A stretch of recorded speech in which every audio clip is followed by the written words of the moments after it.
Hi guys! Tingnan nyo to. Ang daming cherries! Oh my goodness! Pagdating ko dito sa bahay ng amo ko, ang dami niyang cherries naka-plastic pa. Saan kaya niya to hinarvest? Mga bago pa guys. Uy, mga dahon-dahon pa siya. Oh. Diba? Bagong pitas. Tikman natin.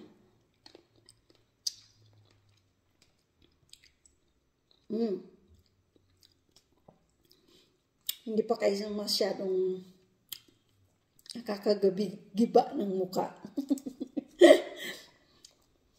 Yung iba, matamis na. Yung iba, hindi pa. Medyo maasim-asim. Pero maliliit siya, oh.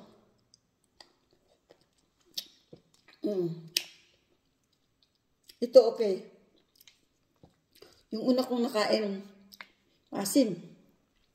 Masarap, guys. Ito yung pinaka-paborito kong prutas. Kunin natin yung mga pula-pula.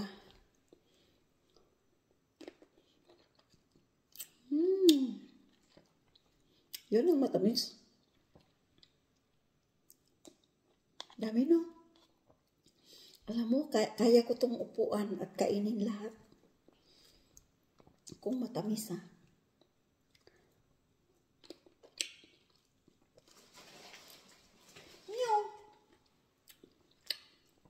Sarap niya, guys.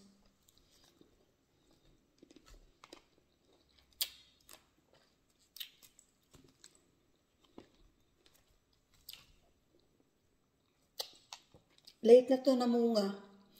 Normally, May na pa pala ngayon pala.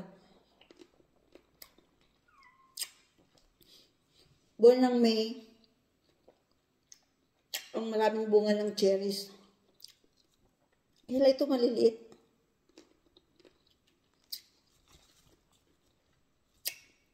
Sa pulang-pula, oh. Umukbang tayo. Baka maubos ko ito ba? Lagot ako.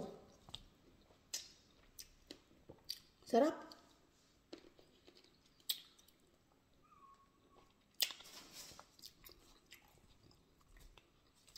Meow.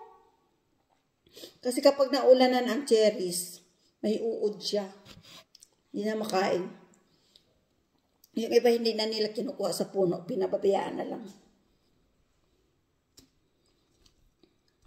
Pero ito okay naman siya. Mahalata mo kasi kapag may uod, may mga butas-butas siya, guys. So, ganyan, hindi naman.